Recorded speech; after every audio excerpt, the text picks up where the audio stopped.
Hi guys, Andy here with Camera Cravings, and today I wanted to talk about these little guys, little Pocket RGB video lights, which have been becoming more and more popular, and I've been sent a few of them by different companies, and I've bought a couple myself as well. And I thought it'd be good to do a kind of buyer's guide for you guys. So just going through the key things that I think are important when you're looking to buy these sort of lights, because they're not all made equal and there are some key differences between them and features that are only found on some of them. So let's get into it. So the price of most of these lights varies between about £50 and £100 or dollars. Some of them, like this one from Ulanzi, this is the VL49 from Ulanzi, and it's a really small little light, but it only costs about $30 at the moment. I think you can actually get it even cheaper than that right now, just before Christmas. But yeah, really good little light and actually surprisingly powerful for its size. But yeah, most of these other ones I've got here retail between £50 and £100 or dollars. And then there's other ones like the Falcon Eyes F7s and things like that, and the folding ones that retail for more like 120 to 240. But yeah, definitely have a look around, shop around. I'll try and put links to all of the lights I'm talking about in the description, and I'll try and find the best deals so that you get the best value for money. The other thing to talk about is kind of size and shape, and most of the ones I've got here are a similar sort of size, and most of them are little rectangles. But obviously this one is quite a lot smaller. I'll just show you for comparison. The aperture which I'm actually using to light in the back here is again probably about half the size, maybe. And then yeah, in terms of thickness, they're all a similar kind of depth. Some are a little bit deeper than others, but yeah, there's definitely something to think about. I find that aperture one is very much a pocket light, but it is less bright as a result. There are other ones like the Godox R1, I think it is, which is like a little puck round shape. I'll try and find a picture to show you. That's obviously going to give you a different, more round catch light if you're using it actually to light a person, and it gives you a bit of a different look, and there's different modifiers you can get for that one. There's other different shaped lights, so for example this one from Vigim, which is made by Ulanzi. It's their kind of folding series. Falcon Eyes do one that's similar to this, but it has a hinge kind of on each side here, so it's slightly different. It doesn't have quite the articulation of this one. But yeah, there's loads of different options around. It all depends what you're going to use it for and what you need it for. But even this one, which essentially is two lights in one, is quite lightweight. You know, it's not too heavy, weighs a couple of 100 grams. You know, it's less than carrying another lens, for example. I'm going to try and do reviews on all of the lights that I'm talking about at some stage, and obviously I want to say a big thank you to the companies that have sent me some of these. So Weelight sent me this RB9. Weelight are a part of Viltrox, if you don't know them. They make some really good lights, and also yeah, these Vigim ones that Ulanzi sent me. Thank you so much, Ulanzi. And then the other ones I've got here I've bought with my own money. So this Pixel and the aperture in the back there, both of those are bought. And yeah, it's amazing now that you can get for, you know, this was like £60 I think, or less than $60. And it's a really good little light, and you know, a few years ago you couldn't do that. About 4 years ago I bought these ones, which are rotor lights, and they're just bi-colour lights, and they're powered off like AA batteries, and they're just, compared to what's available now, things have come so far so quickly, particularly in the last year, and I think Aperture has been responsible for quite a lot of that, which is really good. So obviously the size of the light is going to affect how bright it is and its power output, and you'll find that things like the Aperture MC, which I've got back there, is not going to be as bright as like this Weelight. This is a really nice bright light, or some of these like this folding one. I'll show you now a comparison of the lights and how bright they are at their maximum, and I'll also show you the colour accuracy of these lights, because again there are some pretty big differences between them. I've generally found that this Weelight RB9 is really one of the most colour accurate ones I've used. Similarly, the Aperture is pretty colour accurate, although it is slightly on the warm side. And you do find that some of the cheaper ones do have a slight magenta kind of cast to them, some of them. But you know, to be fair, none of them are horrendous. All of them do a pretty good job of colour accuracy, and most of them are kind of above 85 CRI and TLCI. It's pretty impressive for the money that they all give kind of that kind of quality. So mounting options is another thing to consider. And when we talk about mounting options, some of these lights come with 2 1/4-20 mounts. So you've got one on the bottom here, and then obviously one on the side as well. And that's nice because it means you've got more flexibility. And a few of these lights do that. This one from Pixel, this is the G1S, has a little bracket with cold shoes on it. It's got various mounting options on there. The downside of that is that it doesn't have a 1/4-20 on the side there, and it doesn't have one down here either. It's all on that bracket, so it's going to have to be mounted that way. It's quite difficult to mount this light that way. The more expensive ones you'll find generally have 2, so this folding one from Ulanzi or Vidjim has one on the bottom, one on the side, and it allows you to mount it in different ways, different configurations. It also actually has one on the top there. Some of these lights, so this one from Ulanzi, this little one has magnets on the back, so it will actually stick to a metal surface, and the magnets on this one aren't as good as the Aperture. So the Aperture, you can actually see the magnets, and I think that makes it just a little bit, they've got stronger magnets in them. So if I do that, for example, that does not move at all. Whereas some of the other ones, like this little Ulanzi one, obviously it's a much cheaper light, so the magnets just aren't quite as good in there, but it's good to have that feature in there. And a little pro tip is that the corners of a lot of your walls in your house, if you've got a newish house, they actually have metal strips on the corners of the walls, so you can actually attach these lights onto the wall quite easily, and yeah, they'll stick to anything metallic really, so that gives you a lot of flexibility and a lot of options. And yeah, it's just things like some of them come with little brackets like this. A lot of them actually now come with cold shoe brackets and various little arms and things like that. So yeah, definitely worth looking at what's included with them in terms of mounting options and accessories. So let's talk power. So most of the lights I've got on this table actually are USB-C powered. So they charge through a USB-C fast charging port. Some of them have the ability to act as power banks. So this one, for example, from Vidjim again, so this is Ulanzi offshoot. This has a DC in and a DC out, so it allows you to actually power like your mobile phone or another light or some other device, and obviously it'll eat into the battery time, but in a pinch you can use it as a power bank, which I think is a really nice feature. The other thing that you'll find is most of them will have a fast charging mode, and some of them you can power whilst they're on, so you can charge them whilst they're on from a power bank or USB.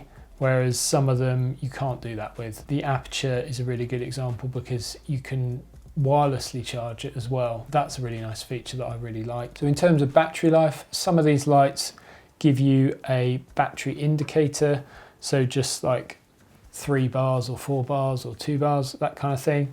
Other ones give you a percentage, and some of them actually tell you how long you've got left. So yeah, it's definitely something to think about, because it is really annoying when you switch a light on and it has like 2 bars or 1 bar, but you're not sure actually how much percent that is. And I've had it where, you know, the background light has gone off midway through a video like this, and it's really annoying because you don't always notice, and then you find out in the edit. Now obviously you're going to want to balance battery life with how long it's going to take to actually charge from 0 to full, and whether you can run it off of a power bank or other mains whilst it's on, because all of those factors help you decide whether it's right for you. So talking about build quality, and most of these lights are really nice build quality, given they're not that much money. The majority of them have mainly metal, kind of aluminium finishes, and obviously plastic on the front, but yeah, they feel pretty decent and good really for the money. The build quality is excellent. Things like this folding one from Ulanzi, the Vidgim series has a really nice build quality. The hinge is really nice on it. Yeah, I've been very impressed, given that most of these lights are well under sort of $100, £100. Yeah, really quite astonished at how good the build quality on most of these is. Some of them heat up more than others, so when they're on for long periods of time. The aperture has these little slots in the side which allow obviously heat to dissipate. It doesn't actually have a fan in it, but yeah, most of them have like little heat sinks and allow heat to get out.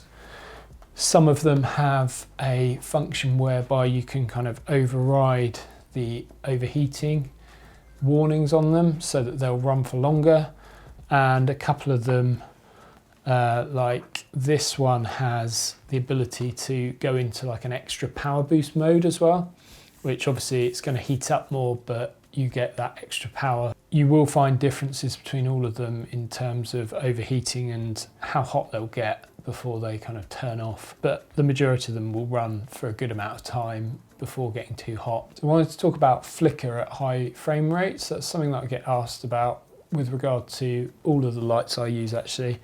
Most of these are pretty good, but it is something to think about, and if you see really cheap lights, then that is something to consider, that they might exhibit that kind of flickering when you're at the higher frame rates.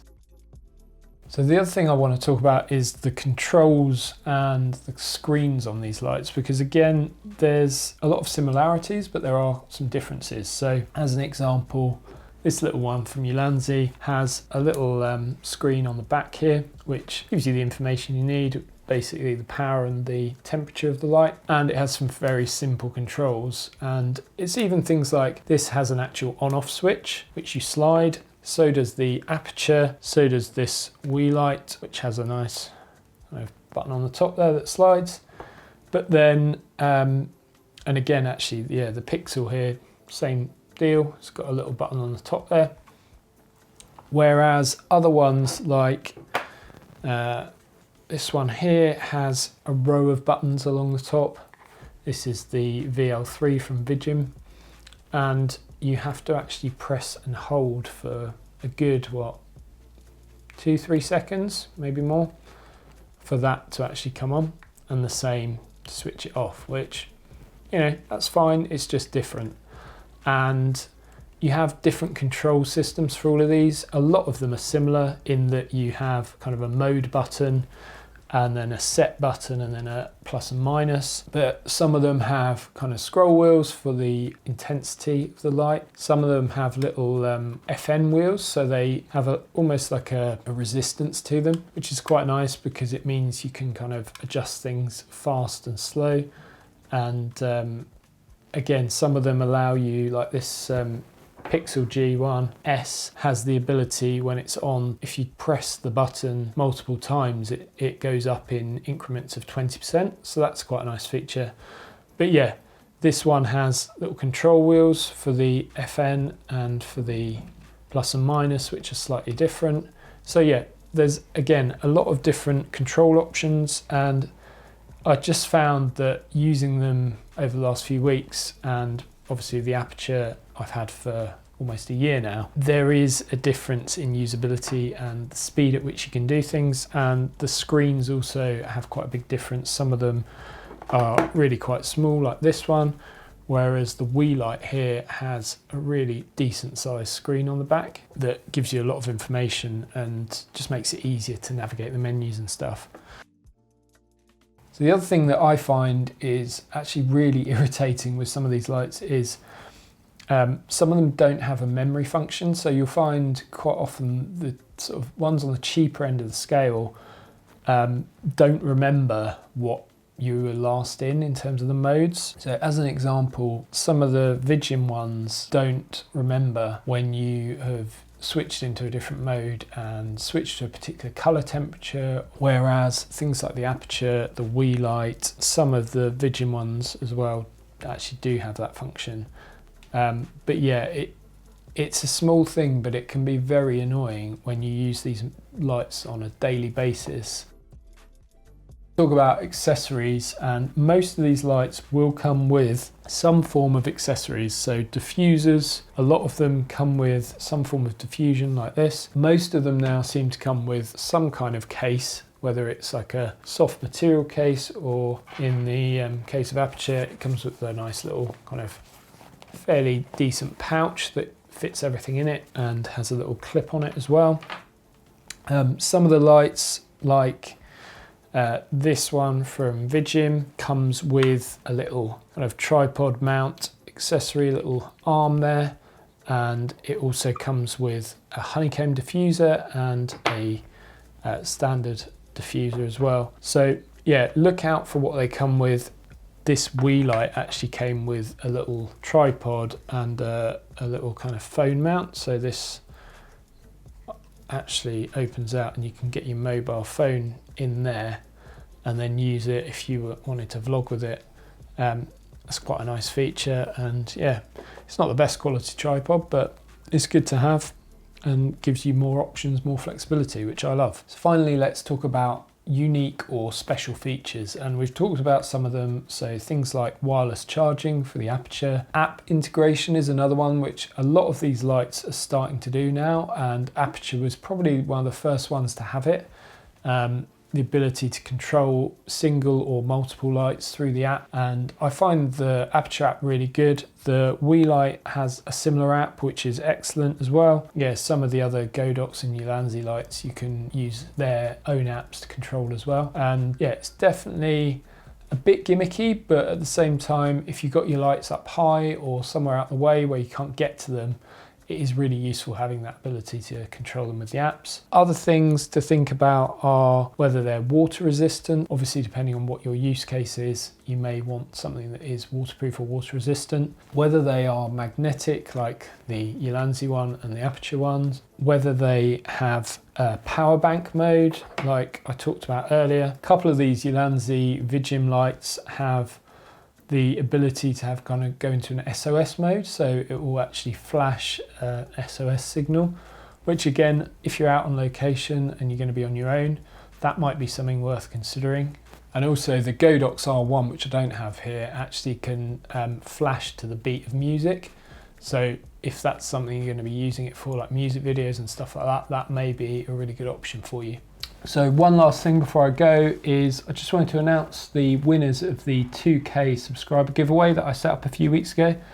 So I'm just going to pick out a couple of names at random. So the first one who is going to win this cage and the top handle that goes with it is Heiko Gierig. I think that's how you say your name. I'm probably murdering it. So Heiko, please get in touch, either email me or via Instagram, and I'll get it sent out to you. Just let me know what your address is. And then the other one, which was the Andy Cine monitor, the C7 touch monitor, is Sean Lewis, 1825. You are the winner of that, my friends. So congratulations to both of you. I hope you'll both be really happy with those prizes and put them to good use. And yeah, I will be doing some more giveaways in the future. I might try and give away one or two of these lights in the future once I've reviewed them all. So yeah, look out for that. Let's try and hit 3,000 subscribers as quickly as we can. That'd be awesome, guys. Thank you so much for watching, as always, and I'll see you in the next one.